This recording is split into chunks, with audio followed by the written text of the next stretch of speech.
Hello and welcome to a special talk on internationalization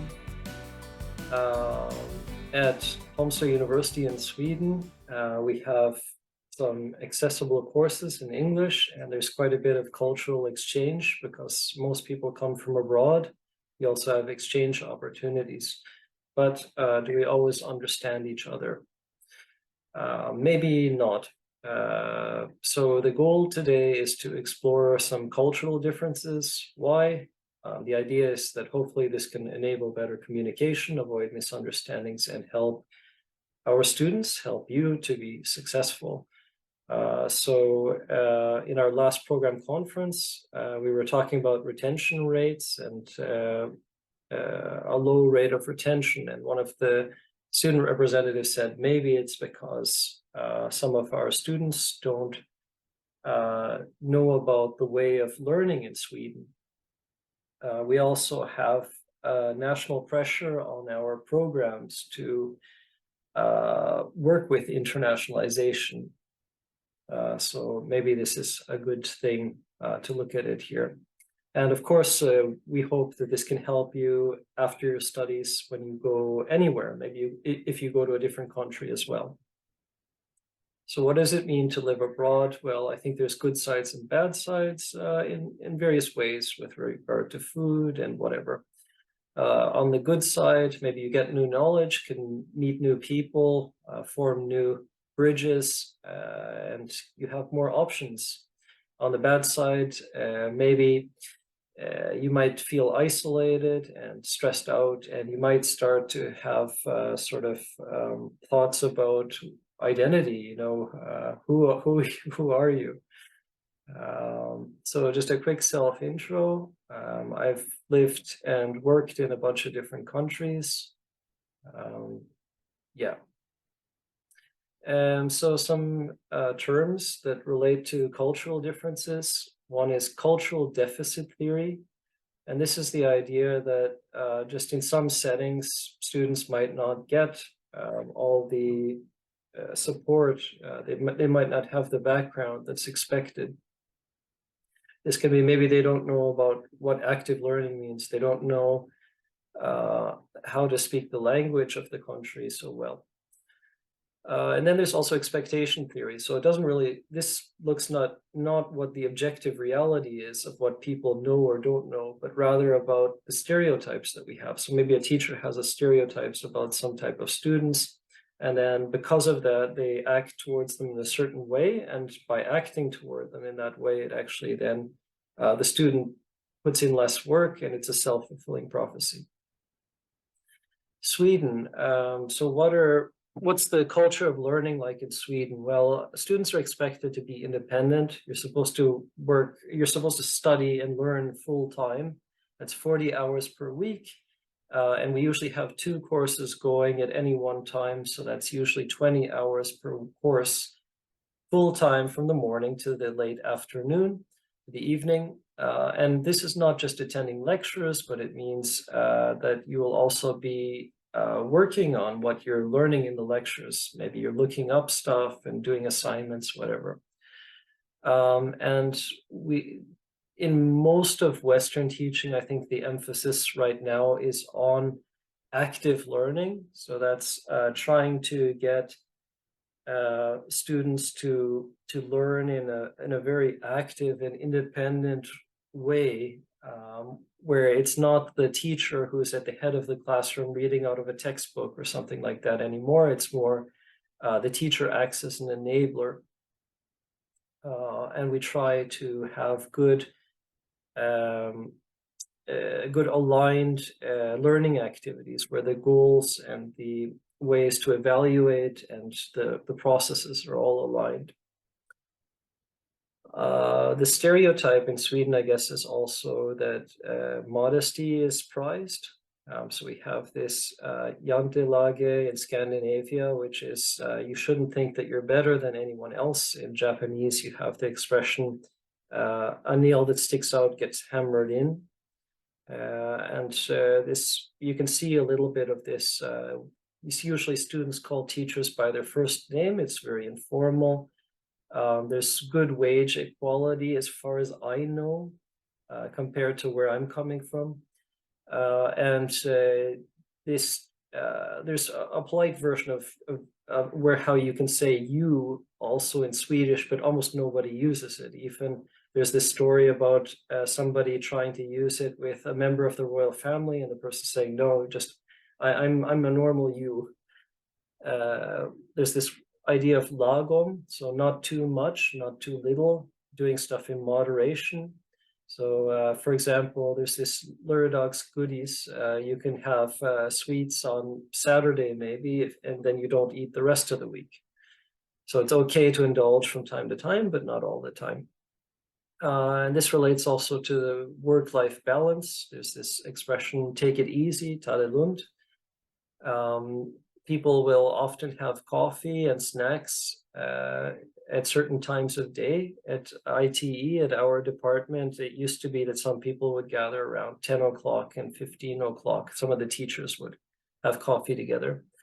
And I think that's quite common in various places. There's long vacations and parental leave. So that if you come to our department after midsummer, mid-June, for maybe 2 months or so, it used to be that there was very few people that you'd see. It would be like a ghost town.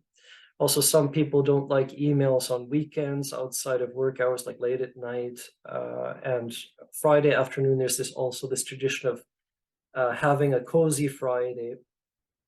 So what is maybe the Swedish dream? Maybe it's sort of being out in nature in this sort of cozy cottage, red cottage, with having some good food with friends and family, and then a coffee. I don't know.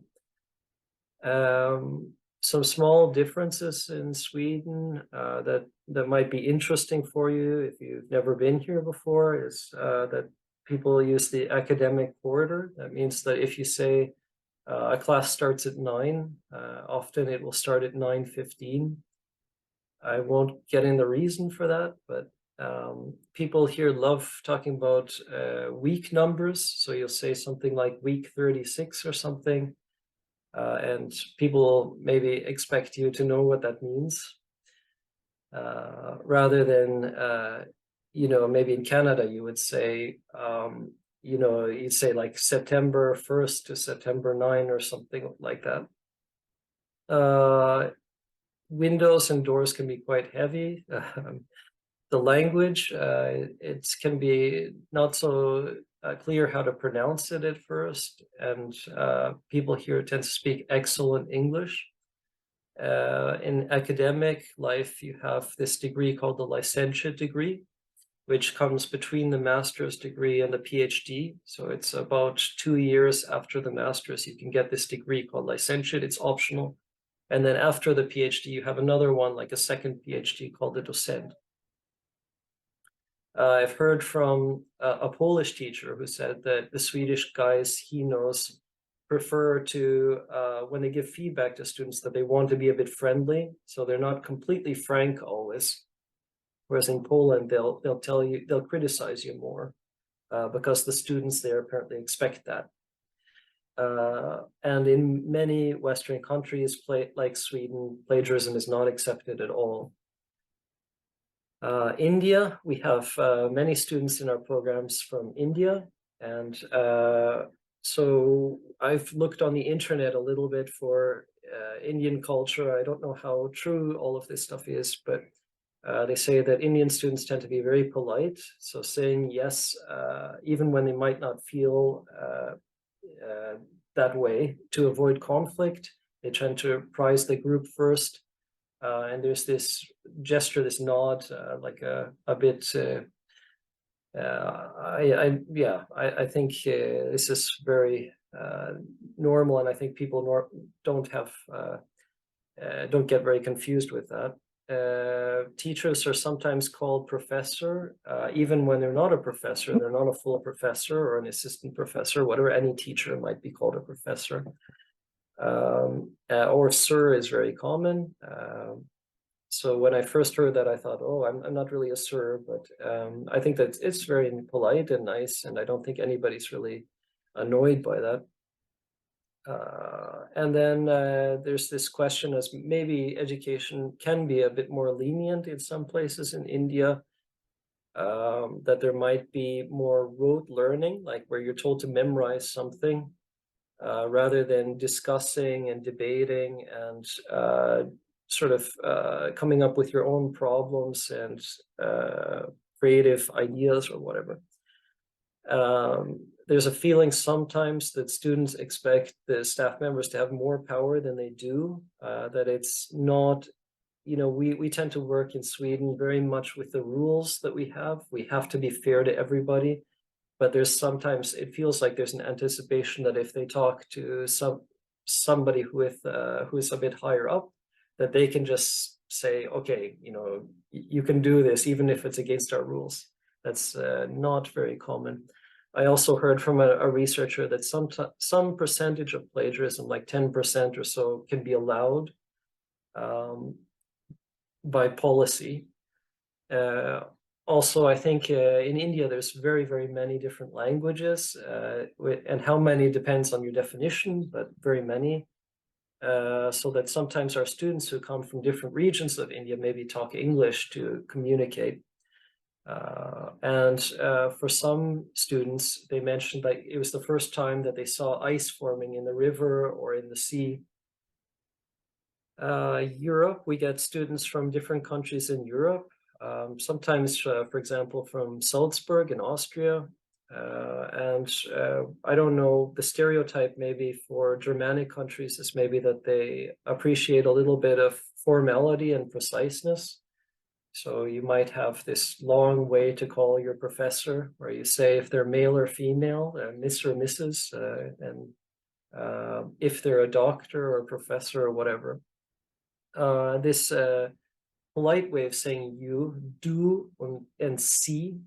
People use that a lot in German, sie, I think. One thing that I thought was fun was at the end of a lecture, students will often knock instead of clapping.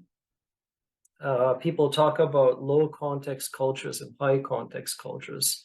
And German is supposed to be low context. That means, I guess, people are supposed to be very direct about what they're saying. And other languages like Japanese, maybe more high context. You don't maybe say I all the time. You understand, you think that the listener will understand what you're talking about. Yeah.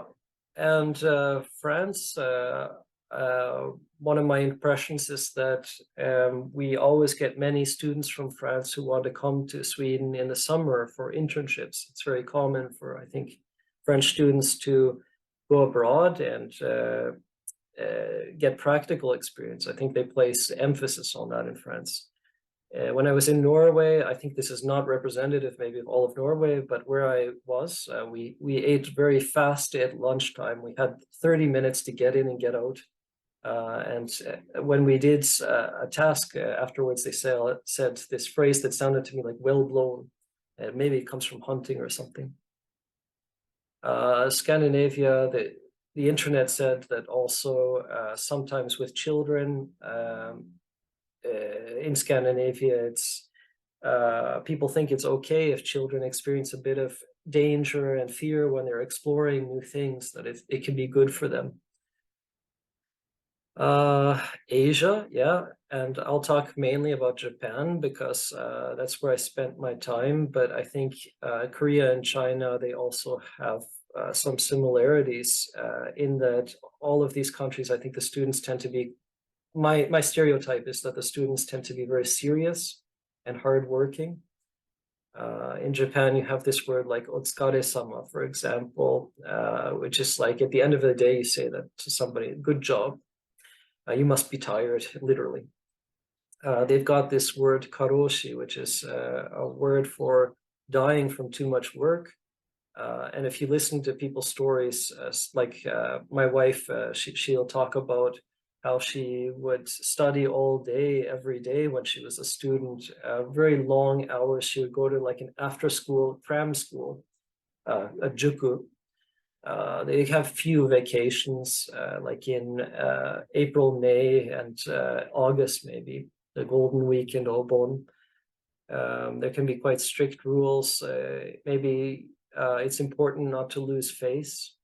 So some people will spend an extra year if they don't get into the first time into the university they want to get into. And when I was working in Japan, I was told that if you have an idea, you might not want to propose it yourself directly, but get support from other people, have other people propose it for you. Some differences, language can be quite different in these languages. They use different alphabets, etc. Bowing maybe instead of shaking hands.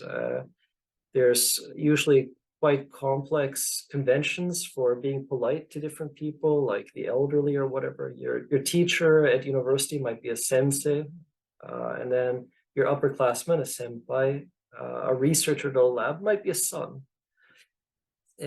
Seniority system, low birth rate. At the master's program that I took at Osaka University, the exams are very hard to get in. And once you got in, my impression was that they put more emphasis on doing research rather than learning in coursework. So one of the requirements to graduate was that you needed to have some conference publication. You had to have presented at a conference. And there is no opponent like you have here in Sweden. In Sweden, they find one teacher who's supposed to ask you questions called the opponent. There was none of that. America, yeah, Canada. So I don't think there's so much difference maybe with Canada and Sweden, but you might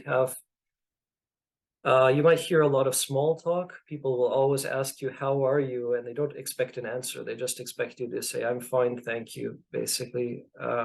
The country is officially bilingual, but maybe many people will not speak French outside of the French part of Canada, Quebec, and maybe, I don't know. There's also can be big distances, so you might need a car, but most people live at the border with the United States, so in the south, so there's a lot of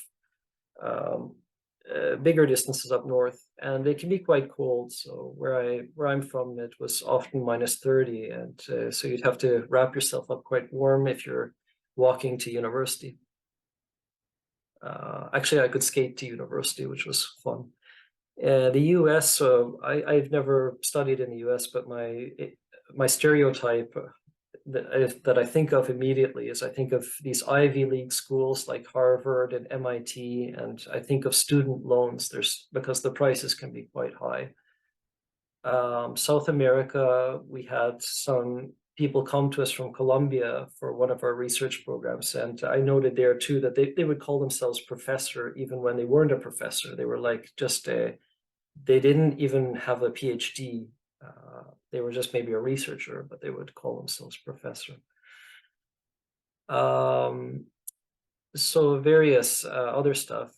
In this article that I linked, it talks about maybe comfort being good for learning. In the UK, they did a study where they found if you don't wear shoes, if you wear slippers or no shoes, then students did better on tests. Some countries also have siestas, or like times for students to nap.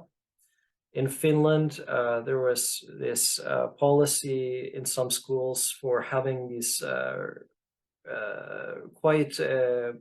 teachers with very good qualifications, master's degrees and all that. And also they wouldn't give homework sometimes to their students, which I think is a nice idea.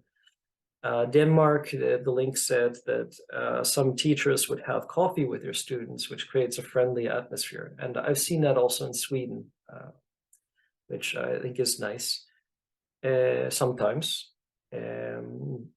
Saudi Arabia, my parents studied there, and there would be separate hallways for female and male students, which I think is a little bit different and interesting. So when do cultural differences become interesting or important? Maybe when you're trying to get something from a teacher.